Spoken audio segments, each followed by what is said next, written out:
Em Isaías, capítulo 55, verso 1, diz assim: O todo, o que está sedento, vinde às águas, e o que não tem dinheiro, vinde vós, comprai, e comei sim, vinde, comprai vinho e leite, sem dinheiro e sem preço. Deus não somente dará gratuitamente água, mas também bebidas, mas a substância como leite e vinho.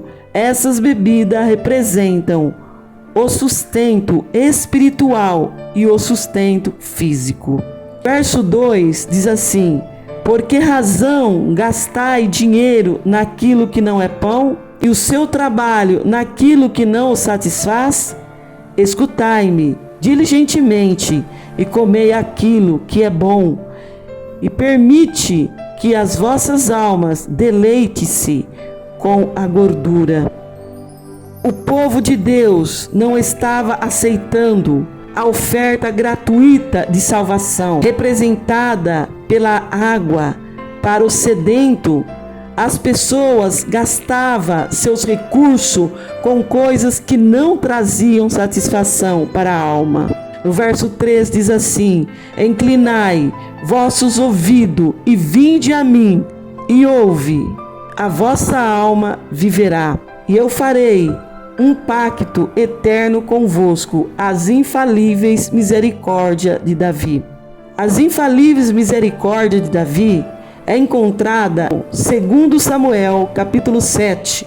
A promessa inclui a afirmação de que a dinastia davídica seria estabelecida para sempre, segundo Samuel, capítulo 7, verso 16. No entanto, durante o cativeiro babilônico, a linhagem davídica do rei governando em Jerusalém termina com Zedequias.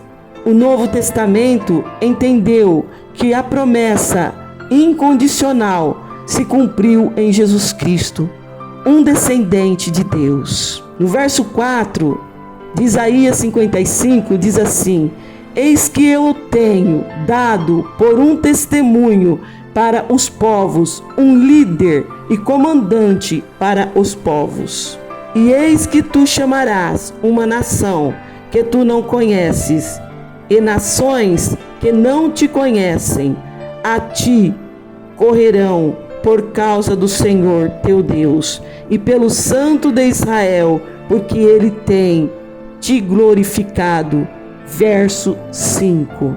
As promessas a Davi são estendidas para além do povo de Deus, de maneira a incluir as nações em cumprimento ao pacto abraâmico. No Gênesis 12, 3.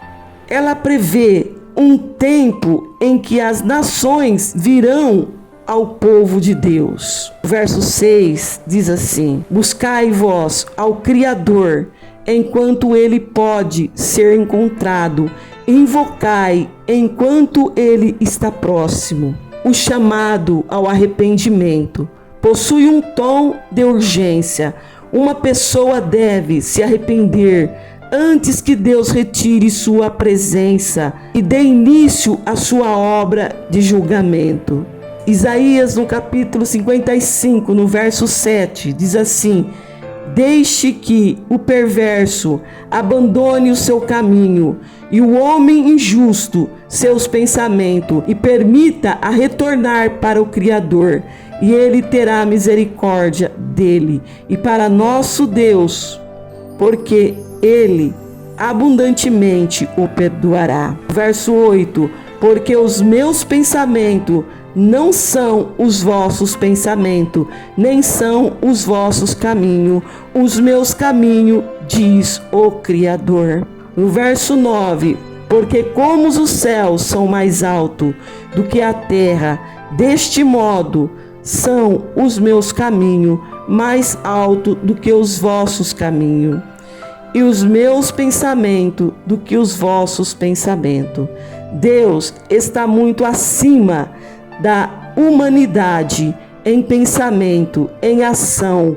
O povo de Deus é chamado a deixar os seus pensamentos e os atos pecaminosos, no verso 7, a voltar-se para os pensamentos e atos elevados de Deus. No verso 10, porque como cai a chuva e a neve desde o céu e não retorna naquela direção, porém molha a terra e faz produzir e brotar, para que possa dar semente para o semeador e o pão para o que come.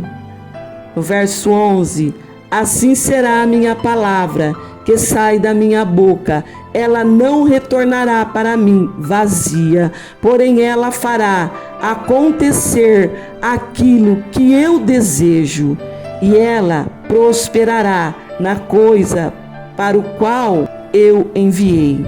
A chuva cai do céu para a terra e então volta para ele, mas no processo ela supre a terra e produz fertilidade. A mesma coisa acontece com a palavra de Deus, ela retorna para ele, mas no processo causa crescimento espiritual na humanidade. No verso 12, porque vós saireis com alegria e sereis conduzido com paz aos montes e às colinas, irromperão diante de ti encanto, e toda a árvore do campo baterão palmas. No lugar de espinheiro brotará pinheiro, e no lugar da sarça brotará a murta, e isto será para o Criador, por como um memorial, por um eterno sinal, que nunca deixará de existir. Verso 13. Por causa da redenção de Deus, o seu povo e o restante da criação irromperão em júbilo, canto, e a terra árida se converterão em bosque exuberante. Isaías 55. Esse estudo também convida cada sedento por uma vida mais envolvida com o Criador e decidirem buscá-lo de fato. É bem comum acharmos que cumprir obrigações religiosas, como por exemplo ir à igreja em um dia de semana, é o bastante para funcionarmos no buscar ao Criador, enquanto se pode achá-lo, dito pelo profeta. Quando, na verdade, todas as nossas ações, palavra e decisões é que dizem se realmente temos buscado ao Criador e se estamos vivendo de acordo com a sua vontade. Existe uma vida extraordinária encontrada na integridade da fé, no coração que busca adorá-lo como uma intenção autêntica. Portanto, seja ainda mais sedento pela presença de Deus. Assuma os pensamentos e caminho disponibilizado por Ele para a sua história e viva experiência inesquecível daqui em diante na presença de Deus, porque tudo Deus tem para nos dar. E, na verdade, Deus nos dará o melhor. Nós precisamos seguir, andar, obedecer a Deus, fazer a vontade dEle, adorá-lo e amá-lo a Deus acima de todas as coisas.